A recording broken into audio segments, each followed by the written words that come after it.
Okay, I wanted to, as I said, I was going to introduce the humanitarian board members, other members who are here and who can help us answer questions. So first I'll introduce Gurdev Kush. Gurdev is a World Food Prize laureate. He's considered one of the fathers of the Green Revolution.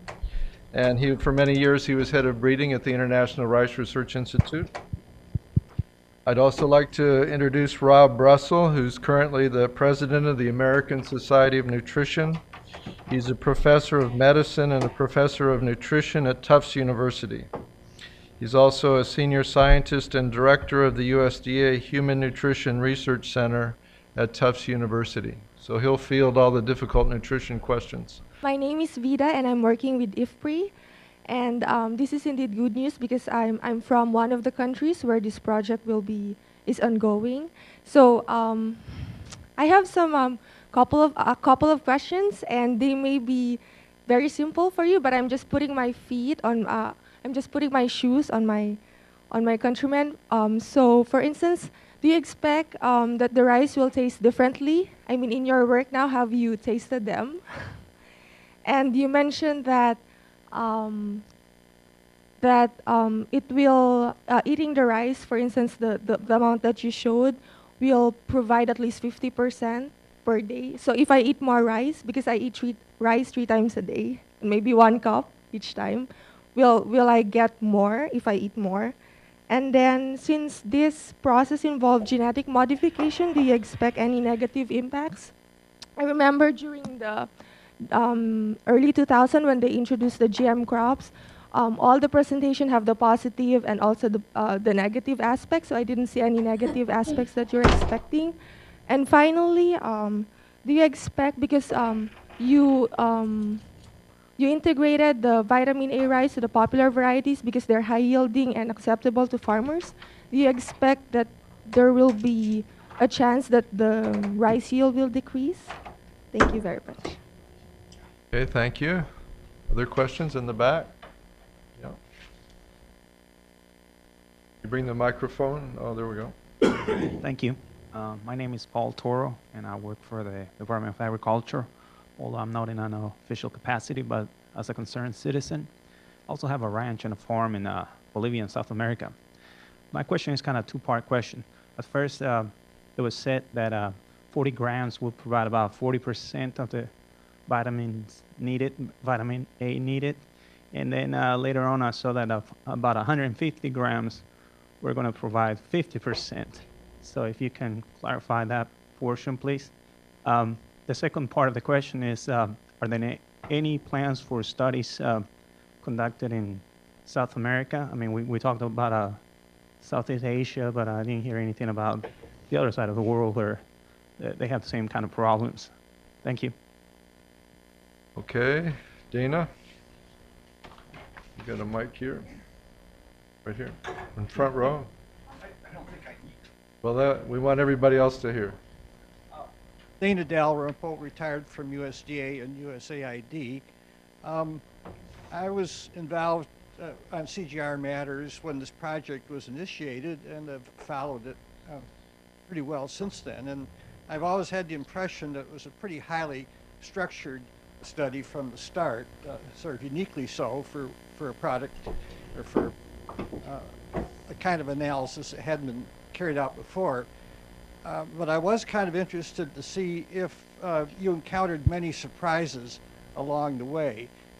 You had a fast start, but I wondered if in the subsequent period, whether some things didn't go as you planned or other things went better than you thought or other things were totally unexpected. Yeah, move over. Tony.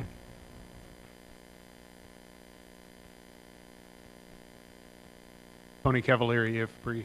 I was wondering, you've done a very nice job of describing the things that you have to do sort of in the next stage of your work, and I was wondering if you'd want to speculate about when significant amounts of rice might be available, of golden rice might be available in the major regions that you work in.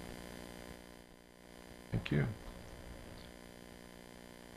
Okay, why don't we take those questions, and then is there another question over here? Yeah, sure, go ahead. Hi, I'm Tiffany from the One Campaign. I was just wondering if you could please explain how golden rice ties into U.S. government programming, particularly Feed the Future.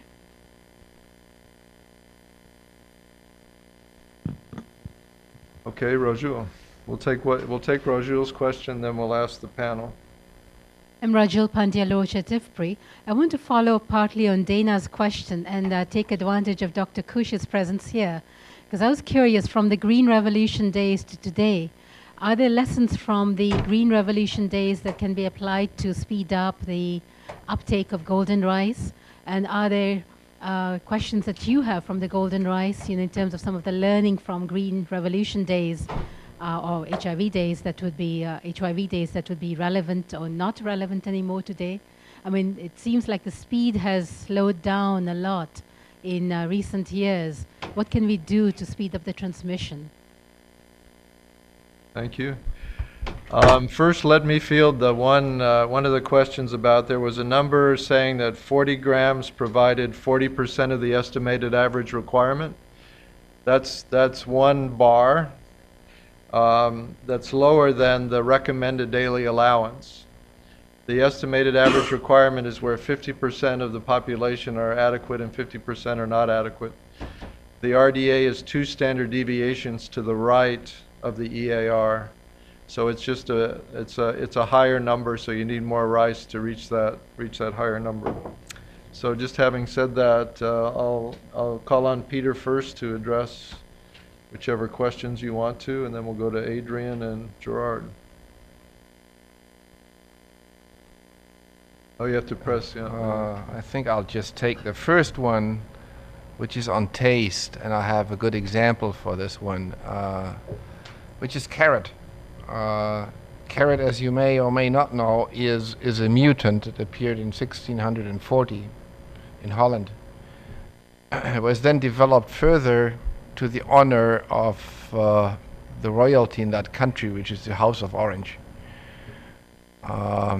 That was very much surprising, but still the old varieties that are white still exist. They're still on the market, at least in Europe we can buy them. And actually I have imported several seeds of those from the United States because there are more varieties here.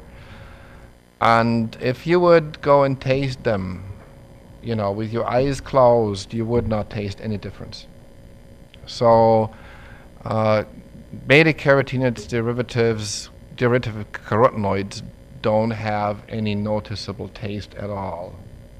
So if that answers your question, carotenoids don't add taste to seed. As I mentioned, when we survey consumers and farmers in the Philippines, we've done most of our consumer work so far, one of the questions is, what does it taste like? Because the color is different, and many colored things have different tastes. As Peter said, these carotenoids do not have taste, but we have to prove, okay? So we've done some informal testing. We're going to conduct a series of chew and spit taste tests in the next couple of months, and as part of the final varietal selection process, which is inherent in every varietal release program, a trained taste test panel will choose the ones. But so far, we can't pick up a difference. How do you want to handle these things? Well, if there were any question about whether it affected yield, there was a question. Yeah, about I've got a note of what the questions were, so I can also say something. Negative effects because there's a GM. Because there's a GM, no, we haven't found any negative effects at all. The agronomic behavior of the crop is exactly the same as for the varieties from which it's derived. Is there any yield penalty? No. Because the agronomic performance is the same. I mean, basically, in rice, you have about 30,000 genes, and there are 2 new ones here.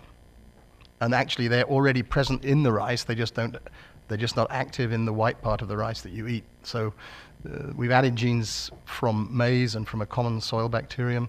And those genes in a slightly different form are in the rest of the rice anyway. They just don't express. So there's no yield penalty. We haven't noticed any negative effects. What we know about taste is what you've heard. And with respect to overdosing, beta-carotene eaten in excess is excreted. So there's no problem with toxicity from too much, unless you got up to very, very high doses of supplementation and happen to be suffering from lung cancer. Maybe you've got a problem, but that's extremely high doses, way outside the range of normal dietary intake and way outside the range of what would be delivered by golden rice. And I don't know whether you want to, have I said it correctly, Rob? You're the... You want to get something? The supplementation studies of beta-carotene are done in the 1990s, where the actual interventions were to try to reduce the risk of lung cancer in smokers. And this was giving 30 milligrams or so, 25 to 30 milligrams a day, which is magnitudes above what the normal diet contains, which is about 2 milligrams in the United States. In those studies, among smokers and asbestos-exposed workers, there was an increased risk of lung cancer that was significant. These are extremely high doses of beta-carotene, where you're actually almost turning yellow from eating so much of it. So we're not at lower doses. There has been work done on animal models since then that develop lung cancer. And it could be reproduced in the animal model that very high doses of beta-carotene in smoked exposed ferrets will produce precancerous lesions in the lung. But at low dose dietary doses, no such effect. In fact, it's an anti-inflammatory effect, and it seems to be better. I mean, it's just absolutely no problem with it at low doses. There have been some studies done with long-term feeding of very high doses of beta-carotene with no adverse effects for up to 18 years in men, 9 years in women. So you should be reassured by that data. Okay, there was one question about the timing of when we might expect to see significant adoption of golden rice in some of the target countries. So actually the question was when we would see significant amounts of golden rice seed available. That's probably going to occur first in the Philippines, and I'm not sure I'm going to define significant, but probably by the main planting season from 2014 on, and then ramping up from that. But that's an optimistic scenario. There was a question about Latin America, and you didn't hear anything about Latin America in the presentations. And that's because it seems that the Latin American population in general is better nourished than many in Asia. The biggest problems, certainly with vitamin A deficiency, occur in South Asia and India and Africa. So that's why the focus is there. We are aware that there are some slight problems of vitamin A deficiency in northeast Brazil, in some rice-consuming areas, but they're relatively minor compared with the very significant problems in Asia and Africa. And we aren't doing this much with golden rice in Africa. We have some plans later on, but of course the staple crops there are different, and this is one of the areas that Harvest Plus is concentrating on. Okay, and then there was the question of what surprises did you encounter along the way, and a related question of what can we do, what can we learn from the Green Revolution to speed up delivery, and maybe after the panel, Gurdev might have some remarks. Go ahead. So I just want to talk about the surprises. As you were aware, we started with an American variety, and we had to cross the golden rice trait into Asian varieties, then recover the Asian variety in a series of backcrossing. And we had a level of beta-carotene. We started in the American variety, and we started going to the Asian varieties. The numbers began to change, but they didn't all go down. Actually, some of them went up. So we've discovered that there are some genes in Asian rice that actually bring the levels of beta-carotene up higher than we would have had if we were in the American variety. And this is something we're capturing in another research program with Peter Beyer here to turn that into a way to actually stably produce very quickly a very stable high level or higher level varieties in the future with beta-carotene levels. Okay, Gurdev, we'll give you a mic. There. Thank you. I think one of the biggest lesson from Green Revolution was the acceptance of technology, it was so rapid. You know, in 1969, 68, 69, there was no improved variety of rice grown. 25 years later, 90% of the area was planted to improved varieties. I think that was probably the most rapid acceptance of any technology in the history of agriculture. And that was because everything was in the seed. It was very easy to spread this technology. I think in the golden rice, the technology is in the seed, and once the consumers accept it and the farmers will grow it because it doesn't cost any more to produce golden rice than the ordinary rice, the acceptance of the technology, in my estimation, will be very rapid. And there was a question about the Feed the Future program. I hardly know anything about it, so somebody else maybe. Right. What was maybe if we could have that again, the question about Was how does golden rice fit with the Feed the Future program? I can actually answer that quickly. Okay, great. How does golden rice fit with the USAID program, new program, Feed the Future? So in the Feed the Future program, the portion of the program that is for sort of global research, global public goods, there is a part of that portfolio that supports biotechnology writ large, but also these biofortification projects. Some of the support now we have is going more to Harvest Plus, not specifically for golden rice, but as was mentioned, they are very interlinked. Then sort of the money that is in the field for Feed the Future, that's one of the areas where the USAID mission in Bangladesh and the Philippines are very engaged in this topic, and I'm not sure how they're funding. I think historically they funded golden rice, but I'm not too sure on what their involvement has been since at that level, at the country level. So. Thank you. Thank you. Could you introduce yourself? Sorry, I'm John McMurdy with the Bureau for Food Security at USAID. Okay, thank you. Thank you. Yeah, we're very encouraged that Feed the Future talks very explicitly about linking agriculture and nutrition. So I'm sure as we get downstream and the golden rice is being distributed that we'll be seeing the Feed the Future initiative really having some impact there.